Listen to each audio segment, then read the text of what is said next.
Halo, welcome back. Oke, kali ini saya akan menjelaskan tentang conditional sentence. Okay, I hope you are familiar with conditional sentence. Okay, and I focus on conditional sentence type 1. Okay, I think so. In English, there are three types of conditional sentence, and today we are focusing on type 1. Okay. Conditional sentence type 1. And this is what is conditional sentence, and this is the definition: expresses true or very probable situation in the present or future. So, in bahasa Indonesia, conditional sentence itu pengandaian, tapi pengandaian di tipe yang pertama ini itu masih ada kemungkinan terjadi, kayak gitu ya. Pengandaiannya itu masih mungkin terjadi, karena pengandaiannya itu di masa sekarang atau yang akan dilakukan, kayak gitu. Oke. Untuk lebih contoh lebih jelasnya, kita ke pattern dulu. Kalau secara rumus gitu ya, jadi karena di sini ada conjunction if, ada if di sini ya, jadi ada dua klausa dalam satu kalimat gitu ya, if clause sama clause yang lain. Di sini saya ibaratkan clause A sama clause B. Di sini yang clause A itu if clause gitu ya. Kemudian sama clause B yang tidak ada embel-embel if-nya. Oke. Nah, secara rumus kalau if clause-nya itu gandengannya dengan simple present gitu ya. Nah, dia verb 1 dan dia itu lebih ke action-nya. Kemudian clause B itu menggunakan will, can, may, atau juga dia bisa menggunakan verb 1 gitu ya. Sama-sama menggunakan simple present tense-nya.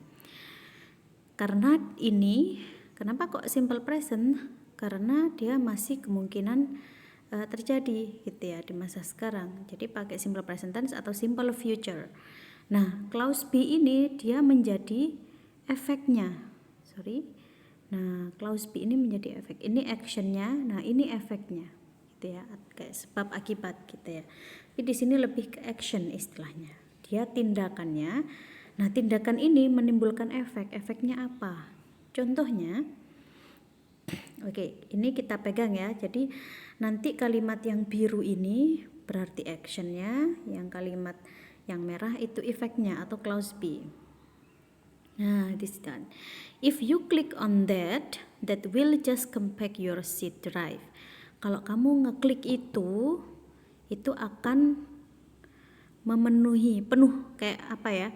Penuhi memori aja kayak gitu ya, memenuhi memori drive C aja kayak gitu. Jadi ini masih kemungkinan terjadi. Nah, kalau secara rumus,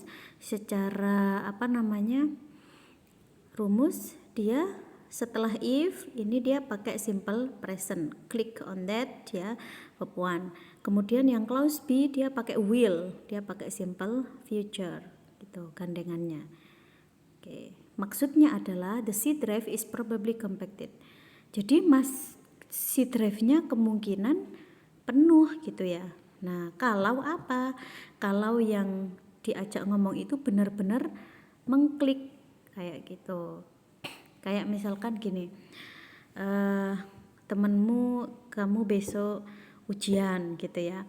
And then kemudian temanmu itu nggak belajar, terus kamu bilang, if you do not study, you will not get a high score. Kalau kamu nggak belajar, kamu nggak akan dapat nilai bagus gitu ya. Nah, faktanya temanmu ini memang nggak belajar. Nah, berarti kemungkinan dia dapat nilai jelek gitu. Kenapa kok masih kemungkinan gitu? Nah, belum dilakukan kecuali kalau memang benar-benar dia nggak lakukan gitu. Jadi masih mungkin terjadi gitu. Oke, kemudian masih mungkin atau memang karena dia ini masih menceritakan sesuatu yang akan gitu ya, karena masih pengandaian kan, masih berandai-andai, jadi belum terjadi tapi masih kemungkinan terjadi. Nah kayak gitu, karena dia ngomongnya di present, di situasi, di kondisi sekarang kayak itu, atau yang akan dilakukan. Kalau kamu misalnya gini, if you do not go to Surabaya, I will stay at home kayak gitu. Kalau kamu nggak pergi ke Surabaya, ya aku akan tinggal di rumah aja kayak gitu. Misalnya kayak gitu. Jadi ya kemungkinan saya terus misalkan faktanya dia pergi ke Surabaya gitu ya. Dia nggak pergi ke Surabaya, jadi ya aku tetap di rumah kayak gitu, stay di rumah. Kemudian coba contoh lagi, if you click on that, it shows you all your folder. Kalau kamu mengklik itu akan menunjukkan foldernya, itu akan menunjukkan semua foldernya kayak gitu ya. Akan muncul semua foldernya. Jadi maksudnya, meaningnya, the laptop shows all folders kayak gitu. Kemungkinan bisa untuk memaknai itu bisa pakai probably atau bisa pakai langsung simple present seperti ini gitu ya. Oke, jadi yang perlu diingat, if clause itu pakai simple present. Untuk clause yang B yang tidak pakai if ya, ini pakai will, bisa pakai can, tapi bisa juga pakai verb one, bisa pakai verb one ya. Oke, jadi sama, rumusnya sama gitu, bisa sama, atau pakai will, can, may gitu ya. Yang jelas sama-sama simple present atau simple future gitu, sama-sama ya, bukan past tense. Oke. Next. Di sini coba kita lakukan exercise.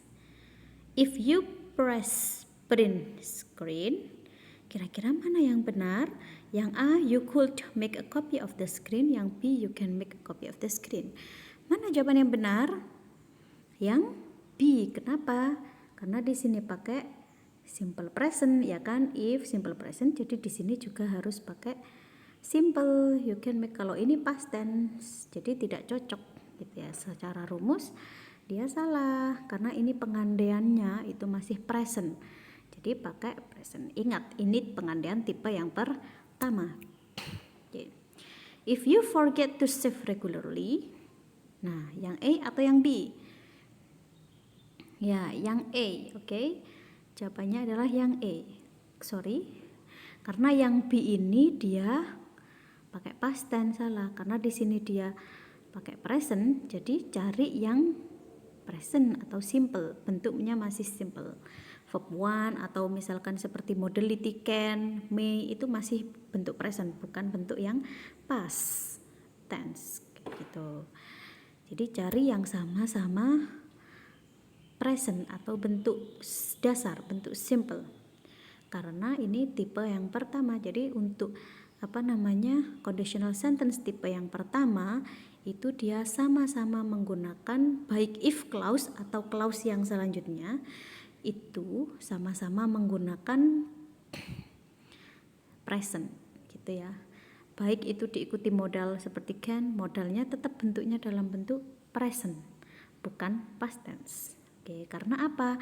Karena dia masih kemungkinan terjadi atau akan terjadi gitu ya. Kayak future-nya pun masih simple future, bukan past future gitu. Karena masih kemungkinan terjadi. Itu masih mungkin untuk terjadi. Oke, saya kira sudah cukup penjelasan dari saya. Semoga kalian bisa mengerti. Kalau ada yang kurang, silahkan komentar di bawah ya. Oke, see you next time. Thank you. Bye-bye.